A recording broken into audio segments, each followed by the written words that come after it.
I pozdrav svima ljudi, kao što vidite, ušišao sam se danas. To nema nikakve veze, ali danas je vrlo meni grozan dan. Dobar dan, ali sad kad sam bila na YouTube, vidio sam da imamo 71 pregled i 1 subskrajb, što mi je grozno. Već sam snimio od 5 do 10 klipova. Već imamo ovaj kanal 5 dana.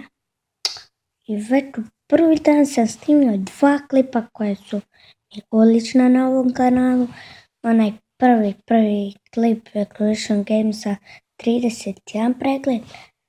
A sve igrice ko će snimati na našem kanalu, to je bilo 15 pregleda.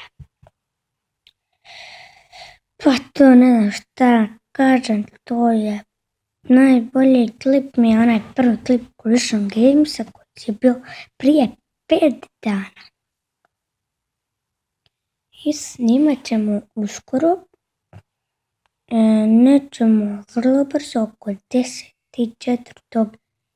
ili od 5. do 10.4. ide FIFA 15 i Minecraft. 5.4. neće biti, ali